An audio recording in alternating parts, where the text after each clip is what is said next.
आपकी कोर्ट्स में अपेयर हो जाए। मेरे प्रेसिडेंट कारजाई से थोड़ी कशीदगी थी, मैं उनसे कोई काम नहीं करवा सकता। Benazir Bhutto was brutally murdered by people who actively rejected the values that all of us here in this United Nations stand for. अस्सलाम वालेकुम नाज़रीन, आप प्रोग्राम देख रहे हैं रूबरू इस्लामाबाद स्टूडियो से और मैं हूं आपका मेज़बान शौकत पराचा। मुस्लिम लीग नून की पूरी क़यादत लंदन इकट्ठी, कुछ अमेरिका से आए, कुछ पाकिस्तान से गए, कुछ पहले से वहां मौजूद थे। बुनियादी सवाल है कि हो क्या रहा है, क्या कर रहे हैं। एक तो अचीवमेंट हो गई, पार्लियामेंट ने साबिक वजीर आजम मियां मोहम्मद नवाज शरीफ को दोबारा पार्टी सदारत के अहल करार दे दिया। अदालत ने तो उनको ओहदा, अवामी ओहदा रखने पे नाअहल करार दिया था, लेकिन पार्लियामेंट की अपनी डायनामिक्स हैं, तनकीद भी हो रही है, लेकिन जो पार्लियामेंट ने एक्ट पास कर दिया वो तो बहरहाल मुल्क का कानून बन गया। अब तो एक रस्मी कार्रवाई है कि सदारती एसेंट मिल जाएगी उसको। दूसरी तरफ इमरान खान सिंध गए और उन्होंने वहां पर खड़े होकर ऐलान किया कि अब आसिफ जरदारी जाएंगे, उनकी बारी है। और दूसरे ही दिन जनरल परवेज मुशर्रफ ने एक वीडियो बयान जारी किया जिसमें मीर मुर्तजा भुट्टो और मोहतरमा बेनजीर भुट्टो के कत्ल का जिम्मेदार आसिफ अली जरदारी को करार दे दिया। ये मुल्क की सियासत में क्या हो रहा है? अगला हफ्ता बड़ा अहम है, बहुत सारे केसेस आ रहे हैं, नैब रेफरेंस भी आ रहा है, इमरान खान के केस भी आ रहे हैं। ये किस तरह का प्रोसेस आगे चल रहा है, किसी को समझ नहीं आ रही। हम आज इसी पे बात करेंगे। मेहमानों का मैं तारुफ करा देता हूं। मेरे साथ मौजूद हैं इस्लामाबाद स्टूडियो में डॉक्टर मुसद्दिक मलिक साहब, तर्जमान हैं मुस्लिम लीग के वजीर आजम के। बहुत शुक्रिया, आपने वक्त दिया। मुझे ज्वाइन किया है लाहौर से फवाद चौधरी साहब ने, तर्जमान है PTI के। बहुत शुक्रिया चौधरी साहब, आपने वक्त दिया। और मेरे तीसरे मेहमान हैं नाजरीन, सेनेटर सईद गनी साहब। गो के आजकल सूबे में उनको जिम्मेदारी दी हुई है, बट वो कहते हैं once a senator is always a senator. बहुत शुक्रिया सईद गनी साहब, आपने हमें वक्त दिया। मलिक साहब, ऑब्वियसली आपके हवाले से ही बात शुरू की, आपकी पार्टी के हवाले से भी बात शुरू की। ये क्या एजेंडा है? इतना बड़ा इजलास हो रहा है, पूरी क़यादत आपकी लंदन में इकट्ठी हो गई। आपने खुद ही कहा कि ये इजलास इसी सवाल के जवाब के लिए हो रहा है कि हो क्या रहा है यहाँ पर। तो मेरे ख्याल में शायद इसी पे सोच विचार की जाएगी कि हो क्या रहा है। यानी पिछले साल के आखिर में जो दरख्वास्तें दायर की, जिन्हें सुप्रीम कोर्ट ऑफ पाकिस्तान ने फ्रिवलेस कहा, उन्हीं दरखास्तों के ऊपर वजीर आजम जो हैं उनको नाअहल करार दे दिया। हो गया। अब तो क्या कर रहे हैं? अब अगले हफ्ते नैब रेफरेंसेज हैं, वो पेशी है, नोटिस हैं। आपको थोड़ा पस मंजर पेश कर रहा हूँ। पस मंजर नहीं, हम एक्साइटेड हैं कि आप डायरेक्ट हैं जी डॉक्टर साहब। नहीं, मैं तो आपको, आपके सवाल को मैंने, मेरे जहन में तो उनका तो शायद एजेंडा पे कुछ और है, लेकिन आपने जो सवाल पूछा कि हो क्या रहा है, मैं यही आपसे यानी वो नैब के केसेस जो कि 10-20 साल से मुसलसल चल रहे थे और उनका कोई नतीजा नहीं निकला। उसके ऊपर परवेज मुशर्रफ साहब ने भी कोशिश की, आने वाली पीपल्स पार्टी में भी उनके ऊपर कुछ तफ्तीश हुई, कुछ नहीं निकला। एकदम से वो नैब के केसेस खुल रहे हैं, तो ये हो क्या रहा है? यही तो मैं पूछ रहा हूं आपसे। ये हुदैबिया का केस, जिसको 2 high courts, Lahore high court और इस्लामाबाद हाई कोर्ट, दोनों क्वाश करके ख़त्म कर चुके हैं। उनकी जो एक्सटेंशन है, स्टैच्यूट ऑफ लिमिटेशन ख़त्म हो गई है, मगर सुप्रीम कोर्ट फैसला करने चली है कि वो स्टैच्यूट ऑफ लिमिटेशन यानी अपील का जो वक्त होता है मुकर्ररा जिसमें अपील करनी होती है, उसको उसमें एक्सटेंशन की जाए।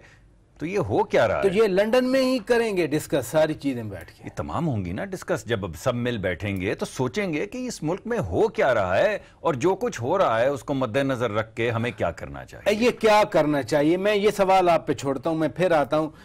सेनेटर सईद गनी साहब, बहुत शुक्रिया, आपने हमें वक्त दिया।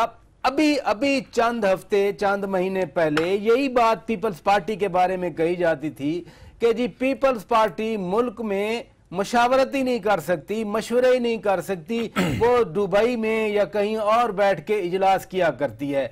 आज मुस्लिम लीग लंदन में है, वो यही डॉक्टर साहब ने आपके सामने बयान किया कि वो लाहे अमल बनाएंगे कि ये क्या हो रहा है।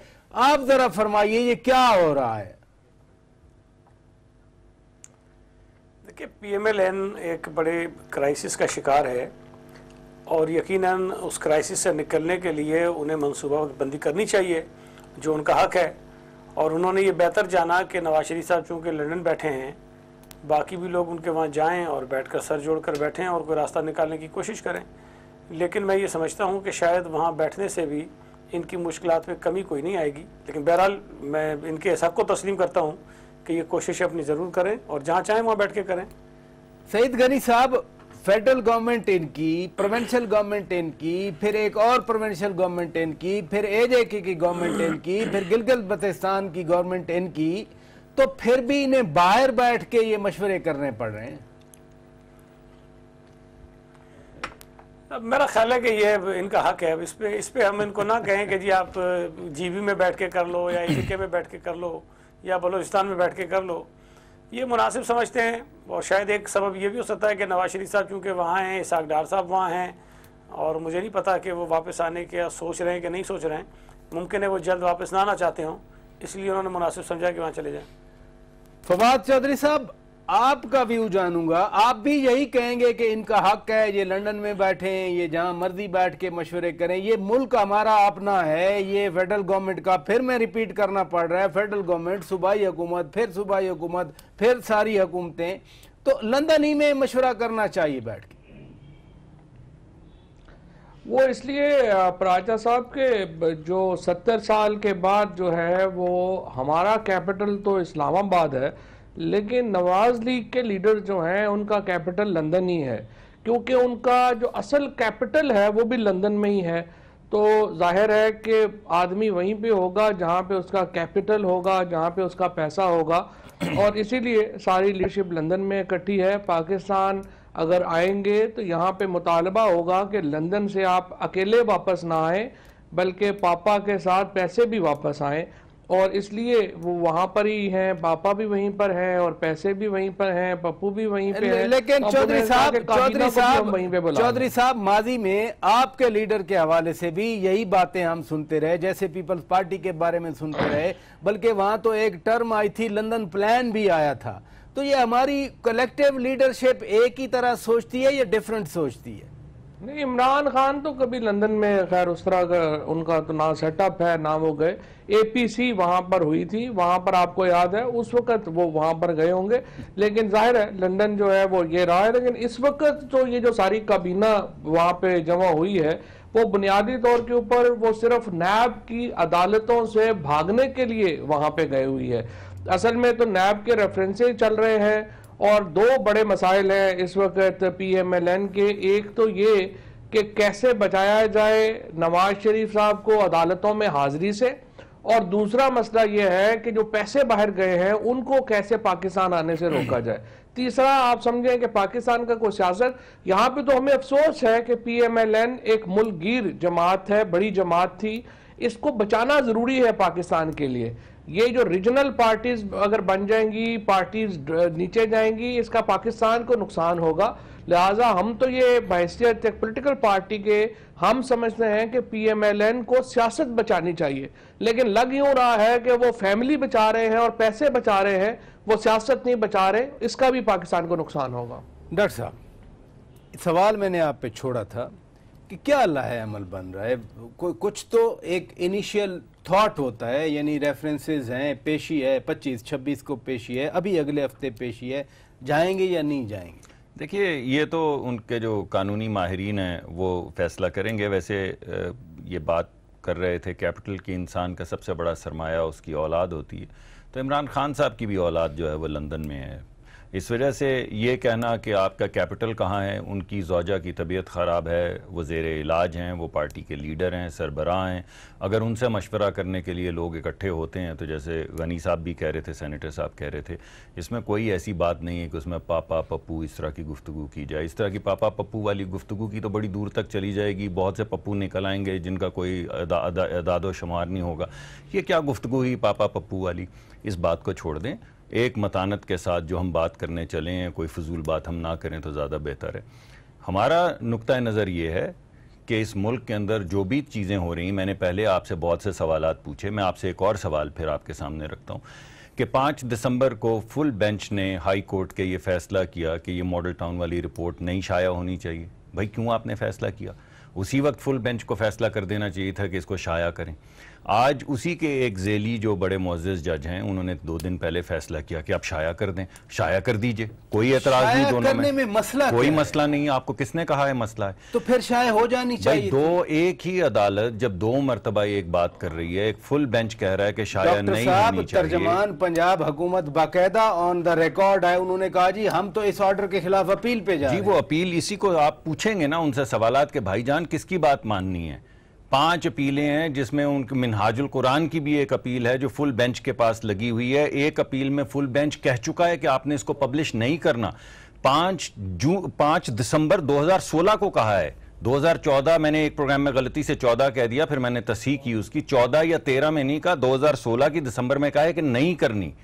आज कह रहे हैं करनी, आपस में बैठ के फैसला कर लें करनी है या नहीं करनी है। अब अभी जो सब्सिक्वेंट ऑर्डर आया दैट अब आप बताएं कि नहीं ओवर अ फुल बेंच तो अदालत है ये, मैं क्या कह सकता हूं? मैं क्या कह सकता हूं? मैं भी तो वही सवाल उठा रहा हूं। देखें आप कितने परेशान हुए इस सवाल से, मैं भी हूं कि एक जज ये कह रहे हैं कि फौरी तौर पे इसको रिलीज कर दें। एक फुल बेंच ने कहा हुआ है दिसंबर में नहीं करें, तो अपील करके पूछेंगे आप बता दें, लेकिन ये हम बात नहीं कर रहे। अगर आप सिंगल जज का पूरा फैसला पढ़ेंगे, मैंने पढ़ा, उन्होंने जो 5 जो रेफरेंसेस जो जज के सामने हैं, उन्होंने तमाम एप्लीकेशंस को सामने रखा है, तमाम को डिस्कस किया है और उसके बाद उन्होंने हुक्म दिया है कि इसको रिलीज किया जाए। सो ये थोड़ी आपकी बात नहीं है कि आप तो कह रहे हैं कि फुल बेंच ने रोका हुआ। चौधरी साहब की बात मैं भी एक बात कर दूं। देखिए बात यह है कि उन्होंने कहा पहले, एक बात तो यह कि वो फुल बेंच का फैसला रद्द नहीं कर सकते। ये एक अलहदा अपील, 2 लोगों ने असहाब ने अपील की है। एक अपील पे कहा गया है कि अदालत आपने नहीं रिलीज करनी रिपोर्ट, और एक पे कहा गया है कि रिलीज करनी है। एक फैसला full bench Lahore high court ने किया है, एक फैसला एक मुअज़्ज़ज़ जज ने किया है। हमारी अपील ये होगी कि आप रिकंसाइल करके हमें हुक्म दे दें कि हमें क्या करना है। ये सईद गनी साहब, मैं आपकी ओपिनियन ये मैंने कहा क्यों है, मैं माफी चाहता हूं। ये कह मैं इस वजह से रहा हूं कि पहले फ्रिवलेस से डिसीजन, नैब के केसेस, हुदैबिया, ये 2016, इसके पीछे जो खेल खेला जा रहा है जिसकी वजह से ये तमाम चीजें हमारे सामने आ रही हैं, इस पे आते हैं। सईद गनी साहब, मैं आपकी ओपिनियन चाह रहा हूं। डॉक्टर साहब फरमा रहे हैं कि पहले लार्जर बेंच का था फैसला कि नहीं रिपोर्ट बाहर आनी चाहिए, अब ये कहते हैं कि स्मॉलर बेंच ने फैसला दिया है कि रिपोर्ट आनी चाहिए। लाहौर में मसलसल एहतजाज हो रहा है, पाकिस्तान अवामी तहरीक के कारकुन खड़े हैं, तो हमें करना चाहिए, रिपोर्ट आनी चाहिए, गवर्नमेंट ऑफ पंजाब को रिलीज करनी चाहिए, इससे क्या फर्क पड़ता है? कोई फर्क नहीं पड़ता। देखें, मुझसे ज़्यादा यकीनन पता होगा मुसद्दिक साहब को, लेकिन जो मैंने पढ़ा है उसमें जो ऑर्डर सिंगल बेंच ने किया है, वहाँ जो पिटिशनर्स थे वो जो शहीद हुए हैं 14 लोग, उनकी फैमिलीज़ गई थी, और ग़ालिबन बाकी जो जिस पिटिशन्स का हवाला दे रहे हैं वहाँ शायद ये जो फैमिलीज़ के मेंबर्स हैं वो नहीं है वहाँ पर। अच्छा, अब इस बहस से कतई नज़र कि जी फुल बेंच क्या कहती है, सिंगल बेंच क्या कहती है, इनसे तो हमें सिर्फ ये पूछना है कि मुस्लिम लीग नून या पंजाब गवर्नमेंट क्या चाहती है, कि उसको पब्लिक होना चाहिए या नहीं होना चाहिए। अगर तो ये समझते हैं कि जी इनका कोई किरदार उस पूरे वाक़े में नहीं है, ये बेगुनाह हैं, तो मेरा ये ख्याल है कि उस रिपोर्ट को पब्लिक कर देना चाहिए। उस रिपोर्ट को छुपाने से, उसके खिलाफ जो उसके हक में जो फैसला आया उसके खिलाफ फिर अपील में जाने में और ये कहना कि नहीं इसको पब्लिक नहीं होना चाहिए, इससे इनके ऊपर जितने शकूक हैं, जितनी उंगलियां इन पर उठ रही हैं, उसको मज़ीद ताकत मिलती है और उससे महसूस होता है कि अपने आप पर जो रिपोर्ट ने कुछ कहा है उसको ये लोगों से छुपाना चाहते हैं। तो ये वाज़ेह सी बात है, भाई आपने कुछ नहीं किया, आप बेगुनाह हैं, कोई और जिम्मेदार है, आप पब्लिक करें, लोगों को पता चलना चाहिए कि क्या हुआ है। इसी नुक्ते पे रहिए सईद गनी साहब। यही सवाल फवाद चौधरी साहब मैं आप पे छोड़ता हूं, मुझे ब्रेक का कहा जा रहा है। नाजरीन, ब्रेक के बाद जब वापस आएंगे, मुस्लिम लीग के एक रहनुमा, अब वो माशाल्लाह वजीर भी बने हुए हैं, तलाल चौधरी साहब, वो कल कह रहे थे कि जी ये फिर एक ही रिपोर्ट नहीं, जो जितने कमीशन बने हैं सब कमीशन की रिपोर्टें फिर पब्लिश की जाएं। क्या मुस्लिम लीग की हुकूमत कंडीशनल करना चाह रही है, अपोजिशन क्या चाह रही है, इस पे बात करेंगे ब्रेक के बाद। वेलकम बैक नाजरीन, रूबरू प्रोग्राम आप देख रहे हैं और हम मुल्क की ताज़ा तरीन सियासी सूरत हाल पर बात कर रहे हैं। खसूसन मुस्लिम लीग की क़यादत, नून लीग की क़यादत लंदन पहुंची है। अगले हफ्ते बहुत सारे केसेस हैं, उनकी पेशी के नोटिस आए हुए हैं। नैब ने कुछ और नोटिस भेजे हैं। फवाद चौधरी साहब, हम बात कर रहे थे लाहौर हाई कोर्ट के फैसले के हवाले से कि रिपोर्ट रिलीज होनी चाहिए। गवर्नमेंट की प्ली आपने सुन ली। डॉक्टर मुसद्दिक मलिक साहब कोई बेसलेस बात नहीं करते। सईद गनी साहब ने बड़ा वैलिड पॉइंट उठाया है कि खुद पंजाब हुकूमत तो बताए कि वो रिपोर्ट रिलीज करना चाह रही है या नहीं करना चाह रही। आप क्या समझते हैं इस इशू पे? देखिए, पहली बात तो सईद गनी साहब ने दुरुस्त की है कि अगर आप का हाथ नहीं है, अगर आप इसमें बेगुनाह हैं, आप समझते हैं कि आपका कोई कसूर नहीं था, तो फिर रिपोर्ट विदहेल्ड करने का क्या मकसद है? और जब आप रिपोर्ट विदहेल्ड करेंगे तो जाहिर है कि शक जाता है कि इस रिपोर्ट में आपके खिलाफ इंडाइटमेंट है, आपके खिलाफ मटीरियल है जिससे आप बचना चाहते हैं, और आप एक दौड़ लगाई हुई है आपने आगे आगे, आप इस रिपोर्ट से बचना चाहते हैं और इसके अलावा आपका कोई मकसद नहीं है। दूसरा इंपॉर्टेंट बात यह है कि आप कमीशन बनाते हैं। आपने खुद शहबाज शरीफ साहब ने खत लिखा, ये कमीशन बनवाया। जिस तरीके से नवाज शरीफ साहब ने खुद चीफ जस्टिस साहब को खत लिखा और पैनामा के ऊपर चाराजोई का कहा, और जब फैसला खिलाफ आ जाता है तो फिर आप अदालतों के तलाल चौधरी साहब की जो आपने जिक्र किया, वो बुनियादी तौर के ऊपर तो फौज को थ्रेट कर रहे हैं और ब्लैकमेलिंग कर रहे हैं, और उनका ख्याल है कि जी अगर इस तरह से मैं करूंगा तो फौज पीछे हट जाएगी और लोग डर जाएंगे और फौज को किस बात पे थ्रेट कर रहे हैं? अगर आप महमूदुर रहमान कमीशन की बात करना चाहते हैं तो महमूदुर रहमान कमीशन रिपोर्ट तो पहले ही पब्लिश हो चुकी है सारे की सारी। बाकी अगर आप ये जो एबटाबाद कमीशन रिपोर्ट को करना चाहते हैं, आपको जरूर करना चाहिए। ये विदहेल्ड, तो अगर आप कमीशन बनाते हैं तो फिर उसको पार्लियामेंट के सामने तो कम से कम रिपोर्ट को रखें ताकि वो डिस्कशन कर सके। और अगर आप पार्लियामेंट की जो डिस्कशंस हैं उनको ओपन ना करें अगर आपको प्रॉब्लम है, लेकिन ये तो कोई बात नहीं कि आप कमीशन बनाएं, पैसे खर्चे, मेहनत करें और उसके बाद उनको अलमारियों में रख के ताले लगा और पड़ी रहे। इसी नुक्ते पर रही इंपॉर्टेंट बात की उन्होंने कि एक तरह की थ्रेटनिंग टोन है, या वो कह रहे हैं कि बार्गेन कर रहे हैं या ब्लैकमेल कर रहे हैं। एबटाबाद कमीशन रिपोर्ट, मुझे याद है 2-4 मिनिस्टर्स ने ऑन द रिकॉर्ड कहा था पिछले साल कि बस हम वो उसको रिलीज करने वाले हैं। उसको फिर एज अ बार्गेन टूल रखा हुआ है कि जब कोई प्रेशर किसी और जाविये से आए तो ये बात कर दें। देखिए, मेरा ज़ाती ख्याल ये है कि एक तो मैं पिछले 3 दिन के अंदर बेशुमार प्रोग्राम्स कर चुका हूँ और हर प्रोग्राम में मुझे ये PTI ने कहा है कि फ़ौज को थ्रेट कर रहे हैं, फ़ौज को चैलेंज कर रहे हैं। मेरे मुंह से तो एक मरतबा फ़ौज का नाम नहीं निकला। तो मुझे बड़ी अजीब सी बात लगती है कि कोई भी गुफ्तगू शुरू करें तो ये जो भी PTI के रिप्रेजेंटेटिव होते हैं वो फ़ौज को किस हवाले से अंदर ले आते हैं। यहाँ पे कौन सी ऐसी बात हुई जिसमें फ़ौज का जिक्र हुआ है? लेकिन इन्होंने कहा कि आप फ़ौज को थ्रेट करते हैं, इन्होंने कहा कि आप चाहते हैं फ़ौज पीछे हट जाए। तो ये क्या कह रहे हैं कि फ़ौज अंदर है, ये फ़ौज करवा रही है सारा कुछ? ये कह रहे हैं कि हम इन पर प्रेशर डाल रहे हैं कि फ़ौज हट जाए। यानी हम जो बात नहीं कर रहे वो PTI उठ के क्यों कर रही है बात? दूसरी बात यह है कि ये जिस दिन इमरान खान साहब ने कहा कि अब बारी आ गई है क्या नाम है प्रेसिडेंट जरदारी की, तो अगले दिन परवेज़ मुशर्रफ साहब ने कहाँ से बयान दे दिया? इनको कैसे पता था कि परवेज़ मुशर्रफ साहब कोई बयान देने के लिए चले? यहाँ पे ये क्या हो रहा है, ये क्या गुफ्तगू? मुझे तो सवाल तो यही है कि क्या हो रहा है। जी देखें, सवाल तो बुनियादी क्या हो रहा है? मैंने ये बात, मैं वापस आता हूँ उस पर, आपके असली सवाल पे। लेकिन असल बात जो मैं बार बार आपके सामने खाके पेश कर रहा हूं कि ये 2016 के तीसरे क्वार्टर से लेके अब तक ये जो तब्दीलियां आई हैं केसेस के अंदर, चाहे हुदैबिया हो, चाहे नैब हो, चाहे फ्रिवलेस एप्लीकेशन हो, चाहे मॉडल टाउन का केस हो, सवाल ये पैदा होता है कि ये क्या हो रहा है। कल जो आपने रिस्पॉन्स देखा है, ये क्यों आया है रिस्पॉन्स?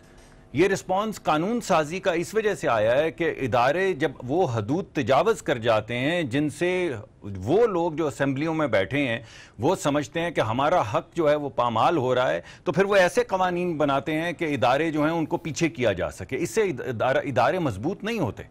लेकिन इदारे जिस वक्त पामाल कर रहे होते हैं अपनी लिमिटेशंस को, तो उनको इस बात का गुमान होना चाहिए, ख्याल होना चाहिए कि आगे से फिर कानून साजी के अलावा कोई चारा कार नहीं रह जाएगा। का रद्द अमल था उन इदारों को, किन इदारों की बात कर रहे हैं? देखिए, अब ये जो फैसले हुए हैं, मसलन मैं आपको बताए देता हूं। देखें, एक फैसला किया सुप्रीम कोर्ट ने। मुझे ब्रेक का बार बार कहा जा रहा है, मैं आप ही से शुरू करूंगा। नाज़रीन, ब्रेक लेते हैं, ब्रेक के बाद जब वापस आएंगे डॉक्टर मुसद्दिक मलिक साहब फरमा रहे हैं कि कल जिस तरह से सेनेट में वो बिल पास हुआ इंतखाबी इस्लाहत का, ये कह रहे हैं कि इदारों को एक मैसेज है, इदारों को पीछे किए जाने की पार्लियामान की तरफ से एक कोशिश है। यही नुक्ता आगे बढ़ाते हैं ब्रेक के बाद।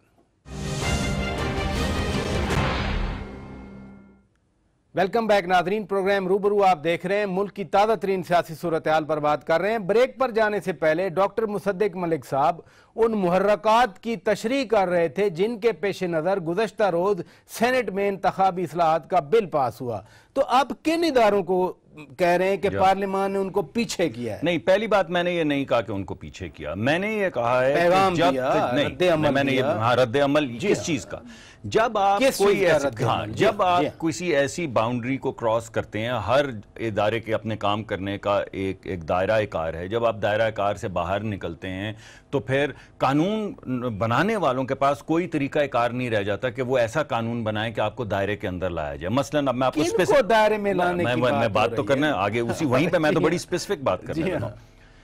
Chief of the army staff ने परसों चौथ एक तकरीर के अंदर कहा बेनज़ीर की शहादत के हवाले से कि ये किस किस्म का अदालती फैसला है। कहा ना ये उन्होंने कि वो जो जेट ब्लैक लोग थे वो बच के निकल गए। इकबालिया बयानात नहीं, मौजूदा chief of the army staff ने, मेरे ख्याल में, I hope I am not saying it wrong, Qamar Javed Bajwa ji, general Bajwa साहब ने अपने बयान में कहा कि ये जो अभी फैसला आया है इसके अंदर अदालत से वो निकल के चले गए दहशतगर्द। परवेज मुशर्रफ साहब ने एक और बयान दिया, जो साबिक हमारे chief of the army staff हैं, कि ये किस किस्म का फैसला है। असल मुजरिम जो थे वो तो जरदारी साहब थे, ये किस तरह बाहर निकल के गए। मेरे पास तो सबूत हैं कि ये मुजरिम जो हैं असल में जरदारी साहब हैं। दहशतगर्दी का जो फैसला जो के मुकदमा चल रहा है इमरान खान के ऊपर, उसके ऊपर पूरी पीटीआई सरापा एहतजाज है कि किस किस्म के फैसले यहाँ पे किए जा रहे हैं। हमारे प्राइम मिनिस्टर को जो निकाला गया उस पर हम सरापा एहतजाज हैं कि ये किस किस्म के फैसले यहाँ पे किए जा रहे हैं। पीपल्स पार्टी का रेंटल पावर प्रोजेक्ट का, जिसके ऊपर वो कब से रो रहे हैं कि ये आप क्या कर रहे हैं, उसके ऊपर बैनुल अक़वामी अदालत ने $700 मिलियन का जुर्माना, हमारे सुप्रीम कोर्ट के चीफ जस्टिस ने फैसला किया और बैनुल अक़वामी अदालत ने कहा ये किस किस्म के फैसले आप कर रहे हैं। जब बैनुल अक़वामी अदालत, इमरान खान साहब ने सफ़ावाला चौक में खड़े होकर बोला कि ये जो हल्का 120 का इलेक्शन है, ये वो जो फैसला किया गया सुप्रीम कोर्ट का उस पर रेफरेंडम है, तो अवाम ने भी कह दिया कि आप किस तरह के फैसले कर रहे हैं। अवाम कह रही है किस तरह के फैसले कर रहे हैं, पार्लियामान कह रही है किस तरह के फैसले कर रहे हैं, सियासी जमातें कह रही हैं किस तरह के फैसले कर रहे हैं, chief of the army staff कह रहे हैं किस तरह के फैसले कर रहे हैं। आप समझ आ रही है कि इसी नुक्ते पर ये समझ आ गई, आप सुप्रीम कोर्ट की बात कर रहे हैं। मैं ये नहीं, बिल्कुल नहीं, हमारे अदालती निजाम की बात, वही ठीक है, अदालती निजाम, सुप्रीम कोर्ट चले अदालती निजाम की आप बात करें। सईद गनी साहब आपकी तरफ आऊंगा, स्पेसिफिक जो बात कर रहे हैं, गुज़श्ता रोज सेनेट में बिल पास हुआ, आप भी सेनेटर रह चुके हैं, गो के पार्टी की वजह से आप चले गए सूबाई हुकूमत में, वरना हम तो बड़े कंफर्टेबल थे आपके साथ इधर। आपको मालूम है कि 2002 के पॉलिटिकल ऑर्डर में ये चीज़ें बदनीयती की वजह से शामिल की गई थीं, आपकी क़यादत को बाहर रखने के लिए, मुस्लिम लीग नवाज की क़यादत को बाहर रखने के लिए। अब अगर ये चीज़ें रिपील हो रही हैं, लेवल प्लेइंग फील्ड मिल रही है, या कम अज़ कम आमरीत की जो डिस्टॉर्शंस हैं आइन में उनको ख़त्म, कानून में ख़त्म किया जा रहा है, आपकी पार्टी भी मुखालफत कर रही थी। देखें पाजा साहब, इशू इसमें यह है, और ये बात मैं कई जगह कह चुका हूँ, कि कुछ चीज़ें ऐसी हैं जिसके हम उसूली तौर पर मुखालिफ हैं। आर्टिकल 62 या 63 में जो फजूल किस्म की चीज़ें जिसको हम समझते हैं, जो हम समझते हैं कि नहीं होनी चाहिए, हम आज भी समझते हैं नहीं होनी चाहिए। हम समझते हैं कि जो आर्टिकल 184(3) के तहत सुप्रीम कोर्ट सोमोटो कार्रवाई करता है, उसके ख़िलाफ़ राइट ऑफ अपील होना चाहिए। हम ये बातें आम दिनों में करते रहे हैं कि ये तब्दीलियाँ होनी चाहिए, लेकिन मुस्लिम लीग नून के दोस्त इन चीज़ों के हक़ में नहीं रहे। लेकिन जब ये ख़ुद मुसीबत में फंसे हैं तो अपनी जान छुड़ाने के लिए अगर कोई कानून तब्दील करना चाहेंगे, उस पर हमारा मौक़िफ़ मुख्तलिफ है। हम ये नहीं चाहते कि हम कोई ऐसा काम करें जिससे किसी एक फ़र्द को फ़ायदा हो, और जब वो मुश्किल में हो तो उसको मुश्किल में निकालने के लिए हम वो काम करें। हम ये कहते हैं कि आपका मौक़िफ़ उसूली होना चाहिए, और जब आपकी ज़ात के ऊपर कोई चीज़ ना हो, उस वक्त जब आप ये काम करेंगे तो लोग इसको उसूली मौक़िफ़ के तौर पर लेंगे।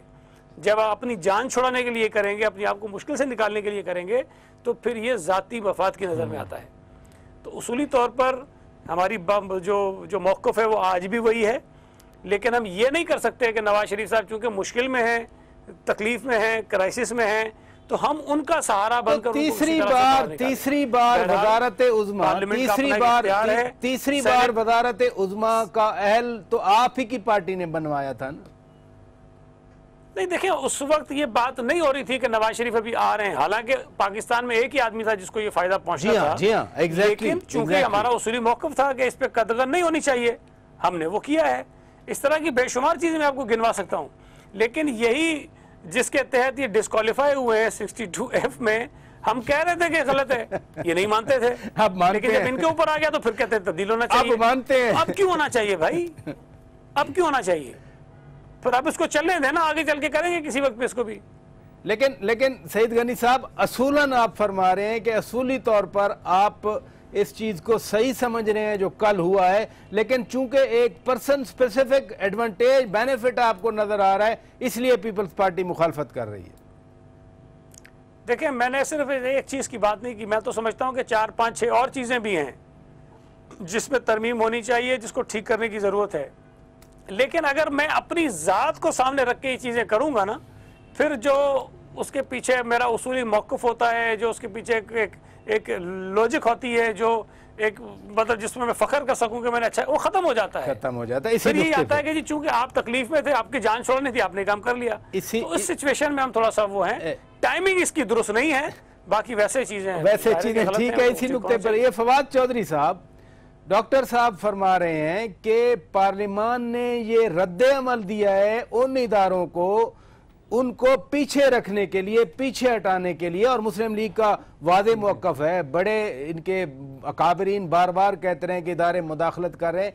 ये वाकई पार्लियामान का रद्द अमल था कल जो अमेंडमेंट आई, इंतखाबी कवानीन में तरमीम हुई? राजा साहब, पहली बात तो यह है कि इस वक्त एक ब्रेकडाउन है हुकूमत और इदारों के दरमियान। इदारों से मुराद है अदलिया, और इस तरह से आपने देखा कि डॉक्टर साहब ने बात शुरू की कि हम तो ये नहीं कहते हैं, लेकिन उसके बाद उन्होंने एक पूरी तकरीर की और अदालती फैसलों की तस्हीक के ऊपर बात की, अदालती फैसलों का मजाक उड़ाया, और फिर कहा कि ये पार्लियामान का रद्द अमल है अदालत के फैसलों के ऊपर। अब मामला ये है कि जहां हुकूमत के तर्जुमान खुद वज़ीर आज़म और खुद सीनियर वज़रा जो हैं वो इस नतीजे पे पहुंचे कि इदारे उनके खिलाफ हैं। कॉन्स्टिट्यूशन हर चीज़ का हल नहीं देता, कुछ ट्रेडिशंस होती हैं। यहाँ पर ये कानून सही है, गलत है, इसके बरक्स आप ये देखें कि क्या कोई और दुनिया में ये मुमकिन हो सकता है जहाँ पे पार्लिमानी जमहूरियत हो कि अदालत में साबित हो जाए कि वज़ीर आज़म और उनकी जो काबीना के लोग हैं उन्होंने पैसे छुपाए हैं, उन्होंने झूठ बोला है, उन्होंने जाली कागजात जमा करवाए हैं, और उसके बाद पार्टीज या पार्लियामेंट उनको इलेक्ट कर ले अपनी पार्टी का प्रेसिडेंट। यह नामुमकिन है एक पार्लिमानी जमहूरियत में। और कल जिन जिन सेनेटर्स ने वोट किया है इस अमेंडमेंट के हक में, दरअसल उन्होंने इंतहाई काबिल शर्म और इंतहाई शेमफुल एक्ट किया है, क्योंकि उन्होंने अपनी बेइज्जती कराई है, कौम की बेइज्जती कराई है, अपने इंस्टीट्यूशन की बेइज्जती कराई है कि आप एक ऐसे आदमी को अपनी पार्टी का सरबराह बनाने के लिए वोट कर रहे हैं जिसको अदालत डिस्क्वालीफाई कर चुकी है। इसी नुक्ते पे रहिएगा, भागकर नैब कोर्ट से भागकर लंदन फरार हो गया। इसी नुक्ते पे रहिए, इसके कि आप उसके एहतसाब की बात करें, आप उसको दोबारा इलेक्ट करवाना चाहते हैं। इसी नुक्ते पे रहिए, शर्म आनी चाहिए, खुशी की कोई बात नहीं। इसी नुक्ते पे रहिए। सईद गनी साहब, रात को कुछ ऐसी आवाजें भी आई कि इस पर्टिकुलर एक्ट के खिलाफ कोर्ट में अपील की जाएगी, और अगर कोई गया तो कोर्ट इसको स्ट्राइक डाउन कर दी जाएगी।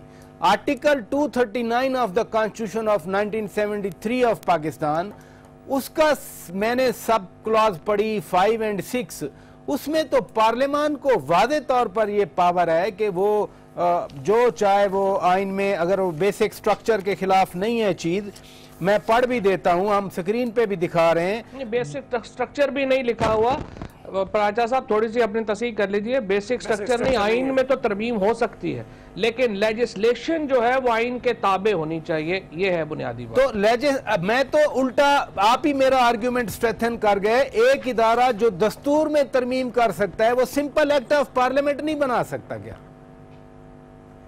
देखिए पराचा साहब, इसमें जो बात आप कर रहे हैं, जी जो बात आप कह रहे हैं, ये तो वो बात है जो हम पता नहीं कितनी दहाइयों से चीख रहे हैं, चिल्ला रहे हैं कि पार्लियामेंट के पास आइन में और कानून में तरमीम करने का या कानून बनाने का कुल्ली इख्तियार है। एग्जैक्टली मेरा यही सवाल था आपसे। बदकिस्मती से इस मुल्क में ये कोई नई बात नहीं होगी कि कोई जो अमेंडमेंट है वो चैलेंज हो जाए, कानून में की गई तरमीम चैलेंज हो जाए। यहाँ तो अजीब अजीब किस्म की चीज़ें भी अदालतों ने की हैं। सातवीं तरमीम थी, उसके खिलाफ अगर जो अदालत का फैसला है वो आप देखें वो कुछ और है। जो 18वीं तरमीम आई उस पर मौक़िफ़ अदालतों का कुछ और है। तो ये वक्त के साथ साथ अदालतों ने अपने फ़ैसले भी तब्दील किए हैं और ये बड़ी बदकिस्मती है। मैं ये समझता हूँ कि जो पार्लियामेंट का एक इख्तियार है जिस पर कोई बहस नहीं होनी चाहिए, मतलब पार्लियामेंट कोई मेरी बनाई हुई नहीं है, आपकी बनाई हुई नहीं है, किसी एक शख्स की ख्वाहिश पर बनाई हुई नहीं है।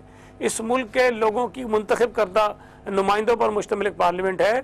उसके इख्तियारात जो आइन में हैं उनका एहतराम किया जाना चाहिए। लेकिन बदकिस्मती से हमारे यहाँ बहुत तारीक किस्म की और भयानक किस्म की मिसालें मौजूद हैं। इसलिए मुझे कोई हैरत नहीं होगी कि अदालत में कोई अमेंडमेंट चली जाए और उस पर अदालत कोई फैसला दे दे। और ये अच्छी रवायत नहीं है। इसी नुक्ते पर रहिएगा, आपके क्लोजिंग रिमार्क्स इसी इशू पे। जी, हमें भी कोई हैरत नहीं होगी, बिल्कुल कतन कोई हैरत नहीं होगी। और हमने जिस तरह के फैसले देख लिए उसके बाद तो बिल्कुल ही हैरत नहीं होगी। यानी आप एंटिसिपेट कर रहे हैं कि ये स्ट्राइक डाउन कर कुछ एंटिसिपेट नहीं कर रहे, मगर अगर उनका जी चाहेगा तो कर देंगे। जब हमारी पार्लियामान के अंदर के लोग पार्लिमानी वोट को शेमफुल कह रहे हैं, यानी वो लोग जो जमहूरियत के अलमबरदार हैं, जो इलेक्शन लड़ते हैं, जो पार्लियामान के अंदर रहे हैं, जो काबीना का हिस्सा रहे हैं, जब वो समझते हैं कि काबीना के इसके जो पार्लियामान के वोट्स जो हैं वो शेमफुल हैं, मगर किसी एक जजमेंट जो है वो बेसिकली सबसे अफजल है, तो फिर ठीक है। हमारे पास तो 58(2)B भी है, हमारे पास तो डॉक्ट्रिन ऑफ नेसेसिटी भी है, हमारे पास तो 1990s की पूरी दिहाई है। लेकिन हम ये समझते हैं कि हमें जेल में जाने से पहले हमारे मोहल्ले में वोट करा लें। मैं तो इख्तिलाफ नहीं कर रहा, मैं तो आपको कह रहा हूं कि हम एक्सपेक्ट करते हैं इस मुल्क में कुछ भी हो सकता है। देखें, बात यह है, अगर इस मुल्क को किसी सलीके से चलना है, पार्लियामान को रखना है तो रख लीजिए। अगर पार्लियामान की आपने इज्जत नहीं करनी तो जाने है कि वो मेजॉरिटी जो कल माइनॉरिटी के इंटरेस्ट को सेफगार्ड वोट हुआ है। बहुत शुक्रिया आप वोट के खिलाफ उसको शेमफुल कह रहे हैं। बहुत शुक्रिया फवाद चौधरी साहब, सेनेटर सईद गनी साहब, आपने वक्त दिया। नादरीन, पाकिस्तान में माजी में भरपूर शिकायत रही है, आज तक शिकायत रही है कि इलेक्शन तो हो जाते हैं, इक़्तिदार दे दिया जाता है, अख्तियार नहीं दिया जाता, और अगर पार्लियामान की ये पास करदा तरमीम कल स्ट्राइक डाउन हो जाती है